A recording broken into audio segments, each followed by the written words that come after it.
You're a little snake baby chilling in your mama, just waiting to be born. Then squish! Slowly, light comes in through a hole as your mom pushes you out onto the ground. You simply slide out since your species just gives birth to live babies instead of laying eggs. Not knowing what's going on, your mom just says "sss" and fucks off into the jungle, not caring if you live or die. Which is very common for snakes to do. Damn, someone's not getting flowers for Mother's Day, you think to yourself. But you keep slipping and sliding along, cause you know, you're just a baby snake right now. But you're not just any snake, you're a Titanoboa, and life is about to be pretty tough for you. Despite being able to grow to 15 meters long, life isn't great because it's hot and hella humid. The weather is mainly due to its time period known as the Paleocene. This was about 60 million years before the person watching this was ever born. As a Titanoboa, you're born in what's now Colombia, deep in a swampy jungle. The trees are tall, the swamp is wet, and it seems like everything is out to hurt you. The animals are massive compared to what we see now. Everything back then was huge due to higher levels of oxygen in the air. And here you are, just born, and the odds of survival are pretty slim since you're by yourself. But you're a pretty big newborn, around 3 to 5 feet long already. And you're like, hey, I'm practically fully grown. But then you remember your mom, who is about 50 feet long and as heavy as a car, around 2,500 pounds to be exact, and realize, I'm just getting started. And also, your friends will never let you hear the end of "yo mama's so fat" jokes. But if they do that, you'll just eat them, cause you literally eat everything, even other Titanoboas. You're about to be the apex predator of the jungle. You slither through the jungle and swamps, leaving a trail in the mud like a massive noodle, looking for something to eat. You try out small stuff at first, while you're only a few feet long, like frogs, birds, maybe even a rat or two. But quickly, you grow and think that a better meal would be something big. You're swimming around in the water, using your wide body to stay afloat. Which is when you see a tortoise, the size of a trash can lid, just hanging out, munching on some leaves. And like any good predator, you slide into those DMs. You say as you slither up next to him. The tortoise looks at you like, bro, I'm just trying to sunbathe. Get off my lawn. And you're like, sorry buddy, as you wrap your body around him. But the tortoise thinks it's safe in his shell when, crush, he's smashed flat in his own shell. You loosen your grip around him and you put your mouth up to him. Open up your jaws nice and wide and slide his body in. Titanoboas can open their mouths up to 6 freaking feet wide and would swallow most grown adults whole. So by doing this, you slide that tortoise in and you eat his squished remains slowly. Constrictors typically like to take large amounts of meat down their throat very slowly. Hey yo, get your mind out of the gutter. Anyways, as a Titanoboa, life seems pretty good. You've got no predators, only prey. I mean, who could down a 15-meter long noodle? Maybe some girls in the comments of Twitter posts. If you know, you know. You're growing fast, stretching out like a big scaly limo. You aren't satisfied by tortoises and rats anymore. Time for something much bigger. Soon, you're tackling some prehistoric crocodile. His jaws might be able to snap logs. But you're like, try me. You coil around it, squeezing like it's an oversized stress ball. Until, crunch! You snap his back in half like a toothpick.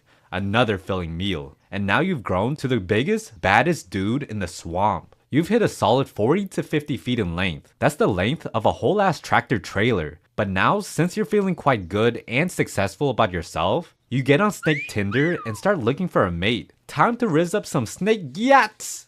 You smell something in the air. It's a pheromone of a super sexy female Titanoboa. You already know what time it is. So there you are, a big, horny snake. You pull up to her crib, which is usually a rotting log or a rock outcrop, and that's when you see a couple Titanoboas just hanging around. One is already laying that pipe, while the others just watch. Item 22, it's called a mating ball. The female is basically getting a train ran on her during mating season, and it's honestly just may the best sperm win, and the sex itself is like 2 spaghetti noodles wrapped around each other for hours. Not only that, but it was also theorized the males will fight over the opportunity to hit it too. You watch as 2 male snakes approach, and that's when the 2 males start fighting.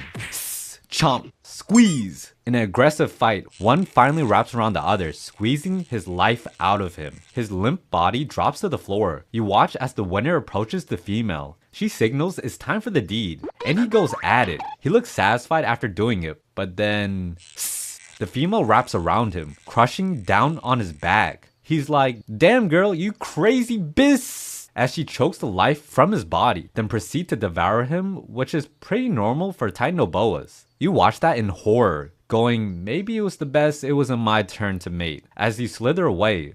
And luckily, somehow, you're able to escape the mating season and survive. But things are about to get worse for you. Like, much worse. Not only have you needed to be nice and hot, but you've been living in a swamp your whole life. And a lot of the other animals have been evolving to avoid you as well. The animals are getting smaller and quicker. The world is getting colder, and the oxygen isn't as high as it once was. Meaning things aren't growing as big as they once did. Plus, turns out a climate shift is coming. The swamps are drying up and temperatures are dropping. Not ideal for a cold-blooded giant like you. Slowly, your food sources get smaller and smaller, and you find fewer places to hunt comfortably. So then you get hungrier, slower, and less effective at taking down prey. Evolution isn't on your side. In time, you and your fellow Titanoboas start to die off from all of this. Eventually, you find yourself slithering deep into a cave, waiting for your end. It's been fun, you think, as you reflect on your life. You're probably about 30 to 40 years old at that point, but your species was around for millions of years. You're the last of its kind, so you take one last breath deep on the ground, and finally, you die, leaving behind only bones. Millions of years go by and no one knew you ever existed until one day, 60 million freaking years later, in Colombia, 2009, coal miners would find your bones. Bang!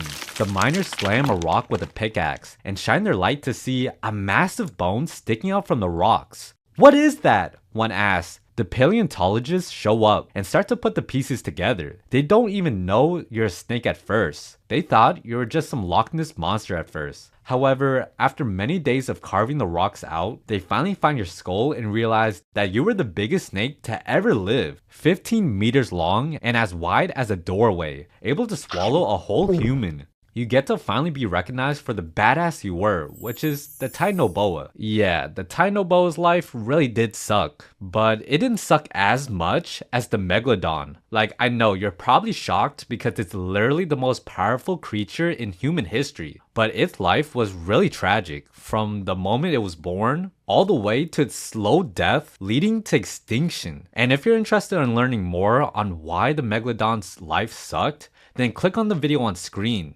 You're gonna learn a lot. Trust me. I learned a bunch of stuff that school didn't even teach me. So go ahead, click on the video. Help your boy out, come on!